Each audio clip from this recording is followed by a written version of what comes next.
So it all comes down to my responsibility. All the things that, all the plans or the expectations are on my shoulders. And these high expectations, I don't know if if we can bridge the gap. I really don't know. But we're here to discuss the implementation of the CFR and to check whether, with the help of the with the CFR, we can actually start rethinking the curriculum. And maybe it's an opportunity to revamp some of the thinking that has been, or not. So with a global, localized view, we'll look at the school system perspective. But this journey has only begun.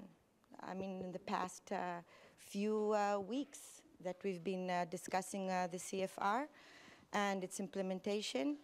But I have to say that with this optimistic view, there are favorable policymakers at the Ministry of Education, and a committee has been formed to examine the applicability of the CFR to the Israeli school system at the moment. And with the aim, at least a short goal aim, to write an opinion statement by March 2017, which is in 2 months, to see at least to start thinking about what can be expected. And the objectives are to focus on the CFR that was introduced in 2001 in order to revisit the English-Israeli curriculum, which was also written in 2000 and finalized in 2001.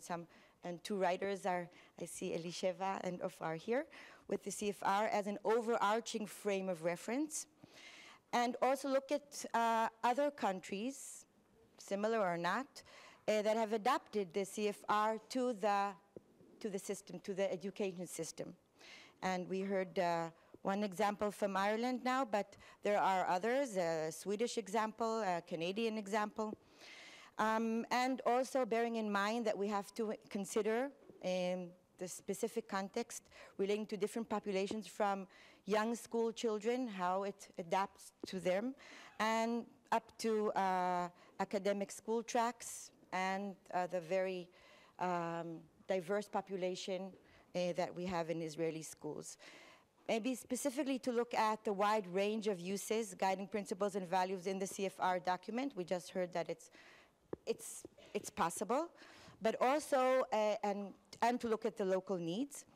And also to bear in mind that there should be some continuum, and Professor Laufer has related, but there should be some continuum that we must relate to.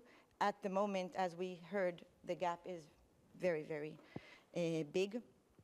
But also, I find it important to catch up with the colleagues sitting here from the ECOSTAR project to learn from their experience. We don't necessarily have to invent the wheel if something has already been worked on successfully and has an outcome. So to use the CFR as a framework for teaching, learning, and assessment in the Israeli context, as they have done, setting levels which are aligned with the CFR, descriptors in the various language skills, as they have done, a way to display continued language growth along a continuum, and to see what can be done about that. And also taking advantage of bottom-up initiatives such as, first of all, using an example that is assessment for learning, formative assessment, together with school projects, and facilitating self-assessment with language portfolios as one example, together with the can-do statements. And also, very important, to do some networking through newly established, what we call PLCs, professional learning communities, that have already been established in the school system, and to see how the two, this document and also the curriculum can live together. And saying that, there are a few commonalities between the English curriculum, not only that they were both published in 2001, but also that the fact that they are both learner-centered, encourage learner autonomy, learner engagement through with the benchmarks that the curriculum is organized by, and also both expect similar assessment of learning outcomes. This is an example, a very, very initial example of how both documents can be compared.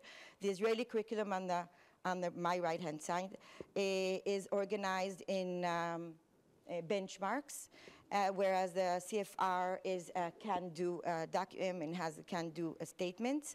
And this is just one little example of a proficiency benchmark.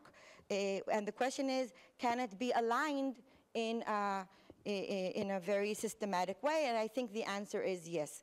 But notice that the can-do statements already are organized according to levels, B1, B2, etc., whereas this is an example of B1 and this proficiency level, which also strengthens the note that you made about the gap. Again, proficiency benchmark is B1, according to this.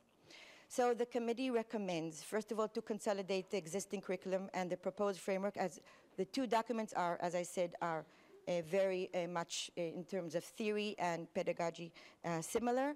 In the consolidation process, to focus firstly on, at the moment, on the speaking skill and draw conclusions before adapting to other domains. I say this because I'm also aware of who the people who the teachers are and what they can do at this point in time.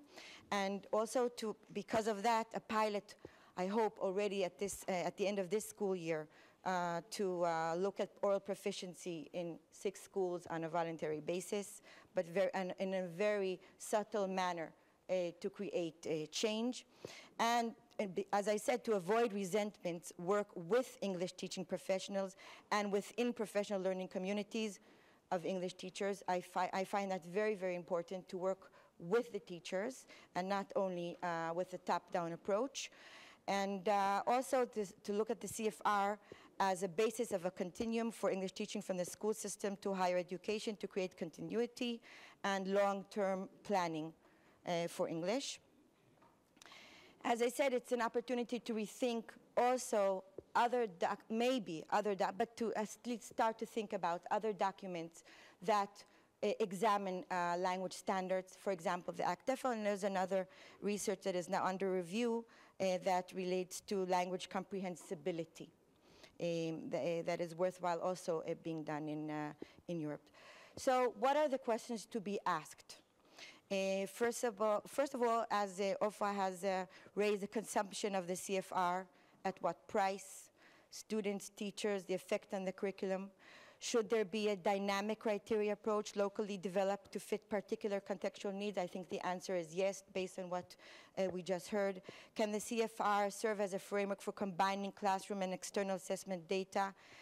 Also, that fits into the general policy of the Ministry of Education, which is meaningful learning reform. Also, I want to be careful with the overuse of scales, taking into account known warning of Professor Spolsky, the slippery road of scaling, also something to consider. Despite the interest in adapting the CFR, this is here the forum, should there be a homegrown curriculum? And I think the answer is yes to that. The teacher's perspective to cope with change, more change. I say more change because English teachers in the educational system have gone through a few reforms and in general in the educational system, and specifically in English, targeting other agendas. I don't want to go into that in length. So I think support, like the support system, like the ECOSTAR, could be very valuable also to us. Some of the members on the committee are the same. And thank you.